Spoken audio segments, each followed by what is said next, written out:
My name is Björn Jonsson. I'm a senior producer here at DICE. I'm also heading up the operations team who works on all the different post-launch content for our games.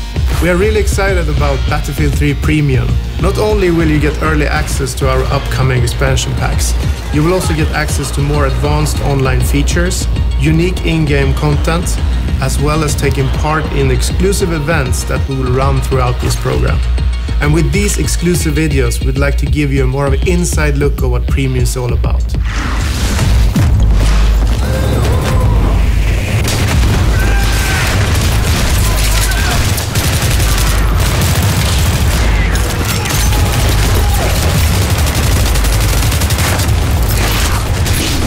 I'm Niklas Fegraeus. I'm the lead designer for the DICE operations team, and I'm currently in charge of designing the X-Packs for Battlefield 3.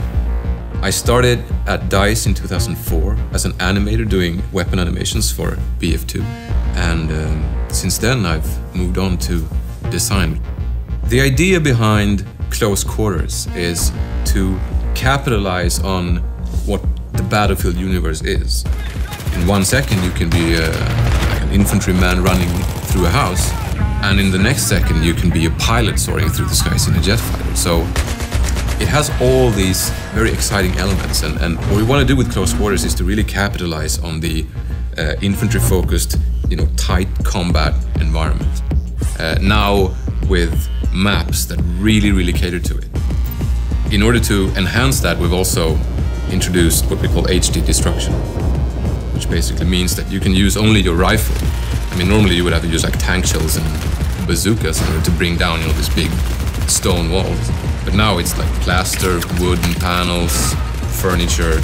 So you will be like a destruction machine, even only with your carbine machine. It makes everything very vivid and very kind of in your face.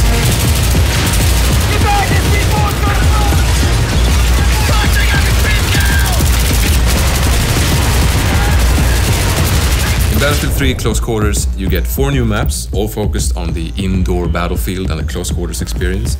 You also get 10 new assignments, which will allow you to unlock 10 new weapons. And finally, you get 2 new game modes, Conquest Domination and Gunmaster.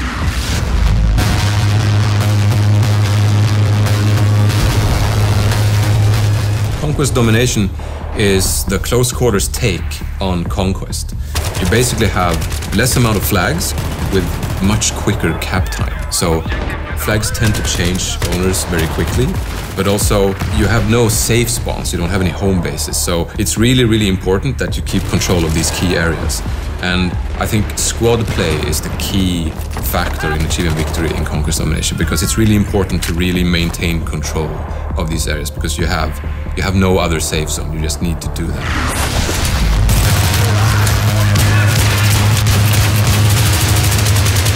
And then we have Gunmaster, which is a really action-packed jump in and play mode, which is actually a race, where you start out with a pistol. And then as you get kills with that pistol, you advance to the next tier of weapons.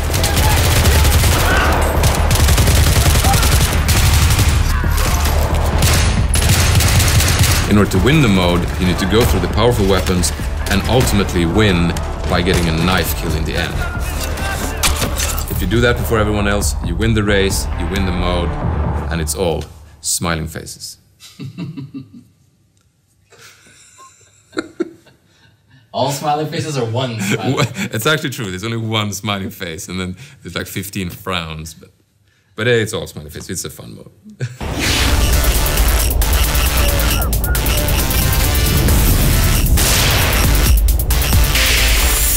Zebra Tower is our smallest and most action-packed map. It's essentially a skybar on top of a skyscraper.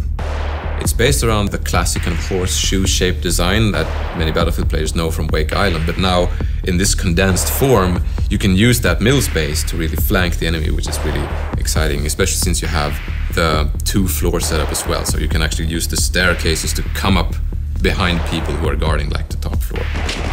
And we have some good sniping spots there. For example, you can have a good defensive position on top of the swimming pool area. That's a pro tip right there. It also has a lot of corridors and rooms with very thin walls. So what you can do is open up flanking routes by just actually shooting big holes in the walls. So you really need to find your spots if you're trying to play defensively. And if you're on the offense, you need to move very quickly because it's a small map, it's a lot of circulation, and a lot of action, so movement is key.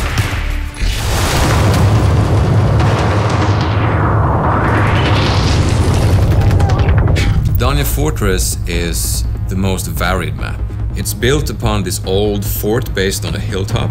So it has this really old stone, catacombish fundamental base. And then they have tried to build this nice, posh, luxurious palace on top of it with lots of art and, you know, nice furniture and things. And now, you know, war has come, so it's partly destroyed, and you have all these big holes and openings that allow for, you know, flanking and going between floors and so on. Gameplay-wise, it has lots of stairs that lead to either flag positions or to the other floor, of course, and also to certain sniping spots that you can like have overview of the courtyard or big corridors. So I think the best tactic to employ on Dania Fortress is to use really proper squad play in order to defend the key locations, like the big entrance room, cellar. They have all kinds of entrances, so protecting them needs more people, so a good squad will really be able to lock one of those down, and that's what's going to achieve victory.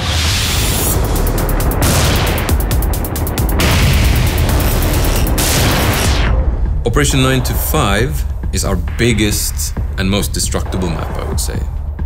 It is essentially an office with the cubicles and the desks and the cafeteria and the bathrooms, and they're all not very sturdy. So there's lots and lots of destruction. You will see someone on the other edge of the office, and he's partly covered by, you know, the cubicles and the furniture, but you will just shoot through that and start putting, you know, downrange fire on it. So it's still close quarters, but it features the longest ranges in the expansion pack, and it makes it really interesting. And I think on Operation 9 to 5 you see the most kind of varied weaponry being used. And also, it has a garage that goes kind of underneath the whole complex where, you know, the former employees had all their cars. So you can use the garage as a traveling hub, if you will. You can go up that fire escape or through that staircase and end up on the other side of the map. So you really need to mind those extra exits when you play Operation 9 to 5.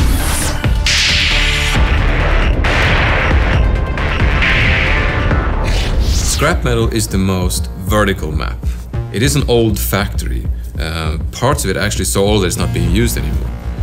It has a kind of a two-fort design where you have one big area, which is actually like a worn-down part of the factory, and then you have the still kind of functional area on the other side.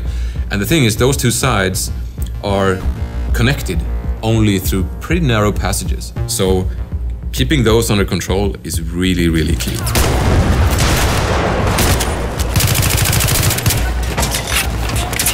In order to protect those entrances, you need to control those while staying in control of your rooftop, because that's another entrance point, and that's very open and long range, so you're going to see a lot of snipers covering those rooftops. And also, since it's an old factory, it's made out of mostly concrete and metal, so you won't have the same abilities to, you know, tear down walls and create flanking routes. So positioning, I think, is the absolute key to winning on Scrap Metal. It's very exciting when you have control of one side and you're trying to figure out how to assault the enemy on the other side. And I think that's a very exciting proposition that comes with Scrap Metal.